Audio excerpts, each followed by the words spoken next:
Shri Sharda school news પોડકાસ્ટમાં આપ સૌનું હાર્દિક સ્વાગત છે. આજે 20 એપ્રિલ છે. આજના દિવસે વિશ્વમાં અને ભારતમાં કઈ કઈ મહત્ત્વની ઘટનાઓ બની હતી તેના ઉપર ચાલો એક નજર કરીએ.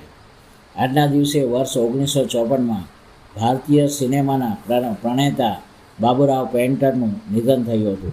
તેઓ માત્ર એક દિગ્દર્શક જ નહીં પણ એક કુશળ ચિત્રકાર અને શિલ્પકાર પણ હતા.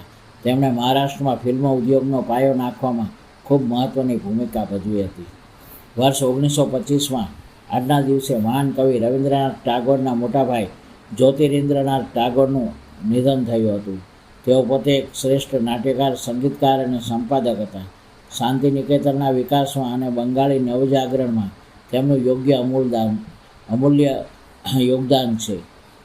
શિક્ષણ જગત માટે આજનો દિવસ ખાસ છે, કારણ કે 20 એપ્રિલ 1970ના રોજ ભોપાલમાં બરકતુલ્લાહ યુનિવર્સિટીની સ્થાપના કરવામાં આવી હતી.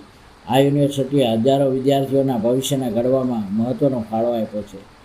આજના દિવસે 1946માં લીગ ઓફ નેશન્સનું વિસર્જન કરવામાં આવ્યું હતું અને તેની તમામ સત્તાઓ યુનાઇટેડ નેશન્સ યુએનને સોંપવામાં આવી હતી. આ ઘટના વિશ્વમાં શાંતિ અને સુરક્ષા સ્થાપવા માટેના પ્રયાસોમાં એક મોટું પગલું ગણાય છે. જીવનમાં કલા અને સાહિત્યનો સંગમ જ મનુષ્યને સાચા અર્થમાં સંસ્કારી બનાવે છે. આ આજના દિવસનો પ્રેરણાત્મક વિચાર છે. વિદ્યાર્થી મિત્રો, આજના ઇતિહાસમાંથી આપણને એ શીખવા મળે છે કે કલા અને શિક્ષણ દ્વારા જ આપણે સમાજમાં પરિવર્તન લાવી શકીએ છીએ.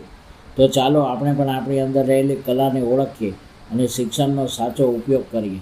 જોતા રહો, સાંભળતા રહો શ્રી શારદા સ્કૂલ ન્યૂઝ. સ્વસ્થ રહો, પ્રગતિશીલ બનો.